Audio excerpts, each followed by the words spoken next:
I've been using this Ryobi Combi drill for about a year and a half, and there's one reason that I still use it and one reason that you might not. If you're considering this drill for your own home DIY, then this video should help you decide if it's actually right for you. My name is Dan. Let's begin.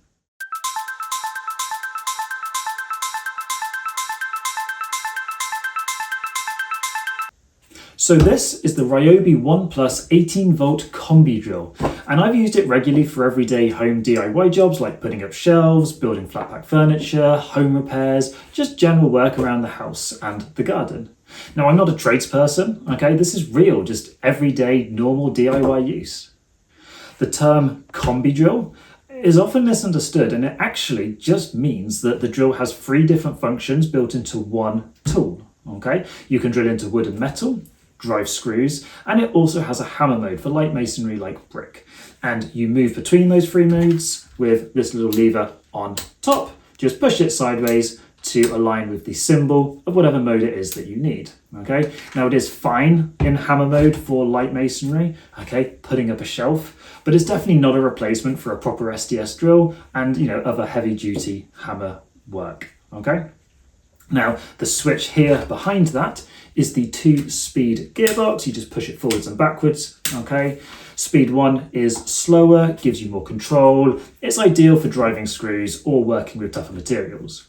Speed 2 is faster, and it's generally better for drilling holes into wood or metal. If the drill ever feels like it's struggling, switching back to speed 1 usually fixes the problem. Equally, if you're not sure which one, then always start with speed 1. You also have right here the trigger, which is a variable speed trigger. Got my battery here, okay. And all variable speed means is that if you squeeze it at different amounts, it's going to twist the chuck at different speeds. So that's really slow, that's middle, and that's max speed. You'll also notice it gets louder the faster it's spinning as well. You've also got a light right here, which lights up and shines at whatever it is you're drilling, no matter what speed you're asking the chuck to spin at.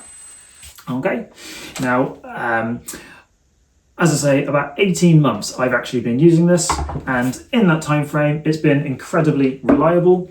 I've definitely knocked it over a few times, and I've used it for many different jobs around the house in that time frame. Thank you to my wife, who keeps giving me jobs.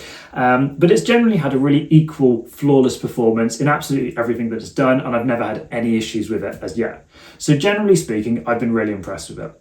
The build quality feels really nice. We've got this really nice rubber black grip, which I personally find really comfortable to hold. And just generally speaking, it's been fantastic at any job I've put it to.